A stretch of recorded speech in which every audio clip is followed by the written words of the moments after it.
श्री सीताराम चंद्राभ्याम नमः। अरण्यकांड 22वां सर्ग। 14,000 राक्षसों की सेना के साथ खरदूषण का जन्म स्थान से पंचवटी की ओर प्रस्थान। शूर्पणखा द्वारा इस प्रकार तिरस्कृत होकर शूरवीर खर ने राक्षसों के बीच अत्यंत कठोर वाणी में कहा, बहन, तुम्हारे अपमान के कारण मुझे बेतरह क्रोध चढ़ गया है।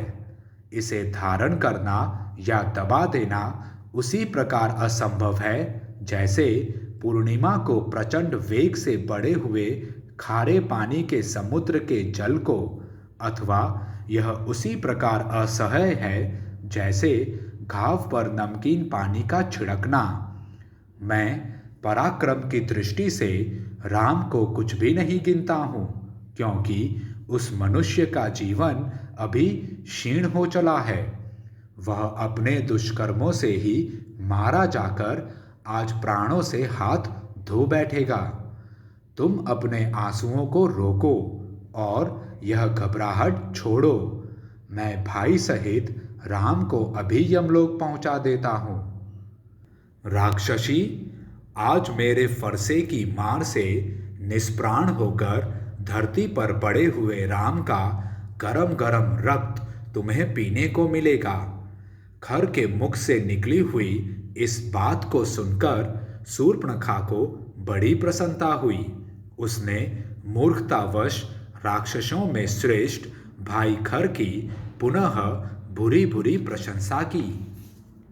उसने पहले जिसका कठोर वाणी द्वारा तिरस्कार किया और पुनः जिसकी अत्यंत सराहना की, उस खर ने उस समय अपने सेनापति दूषण से कहा, सौम्य, मेरे मन के अनुकूल चलने वाले, युद्ध के मैदान से पीछे न हटने वाले, भयंकर वेगशाली, मेघों की काली घटा के समान काले रंग वाले, लोगों की हिंसा से ही क्रीड़ा विहार करने वाले तथा युद्ध में उत्साहपूर्वक आगे बढ़ने वाले 14 सहस्त्र राक्षसों को युद्ध के लिए भेजने की पूरी तैयारी कराओ।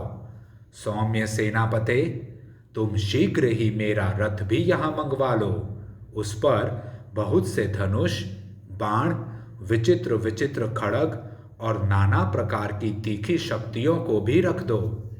रणकुशल वीर, मैं इस उद्दंड राम का वध करने के लिए महामनस्वी पुलस्त्य वंशी राक्षसों के आगे आगे जाना चाहता हूँ। उसके इस प्रकार आज्ञा देते ही एक सूर्य के समान प्रकाशमान और चितकबरे रंग के अच्छे घोड़ों से जुता हुआ विशाल रथ वहां आ गया। दूषण ने खर को इसकी सूचना दी। वह रथ मेरू पर्वत के शिखर की भांति ऊंचा था। उसे तपाए हुए सोने के बने हुए साजबाज से सजाया गया था। उसके पहियों में सोना जड़ा हुआ था। उसका विस्तार बहुत बड़ा था। उस रथ के कुबर वैदुर्य मणि से जड़े गए थे। उसकी सजावट के लिए सोने के बने हुए मत्स्य, फूल, वृक्ष, पर्वत, चंद्रमा, सूर्य, मांगलिक पक्षियों के समुदाय तथा तारिकाओं से वह रथ सुशोभित हो रहा था। उस पर ध्वजा फहरा रही थी तथा रथ के भीतर खड्ग आदि अस्त्र शस्त्र रखे हुए थे। छोटी छोटी घंटियों अथवा सुंदर घुंघरुओं से सजे और उत्तम घोड़ों से जुते हुए उस रथ पर राक्षस राज खर उस समय आरूढ़ हुआ। अपनी बहन के अपमान का स्मरण करके उसके मन में बड़ा अमर्ष हो रहा था। रथ, ढाल, अस्त्र शस्त्र तथा ध्वज से संपन्न उस विशाल सेना की ओर देखकर खर और दूषण ने समस्त राक्षसों से कहा, निकलो, आगे बढ़ो।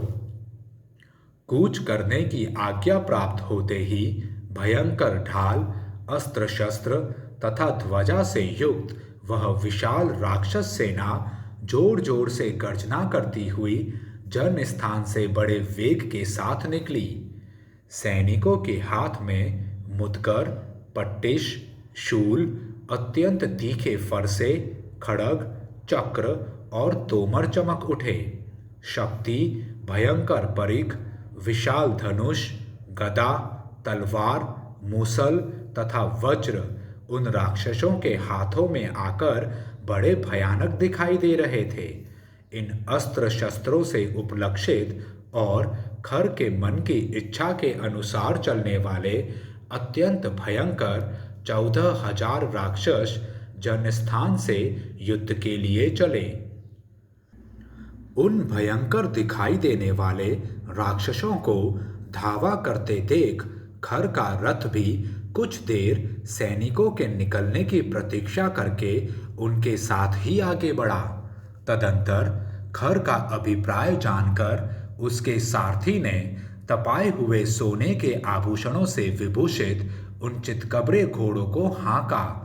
उसके हाँकने पर शत्रुघाती खर का रथ शीघ्र ही अपने घर घर शब्द से संपूर्ण दिशाओं तथा उपदिशाओं को प्रतिध्वनित करने लगा। उस समय खर का क्रोध बढ़ा हुआ था, उसका स्वर भी कठोर हो गया था। वह शत्रु के वध के लिए उतावला होकर यमराज के समान भयानक जान पड़ता था। जैसे ओलों की वर्षा करने वाला मेघ बड़े जोर से गर्जना करता है, उसी प्रकार महाबली खर ने उच्च स्वर से सिंहनाद करके पुनः सारथी को रथ हाँकने के लिए प्रेरित किया। इस प्रकार श्री वाल्मीकि निर्मित आर्ष रामायण आदि काव्य के अरण्य कांड में 22वां सर्ग पूरा हुआ। जय श्री राम।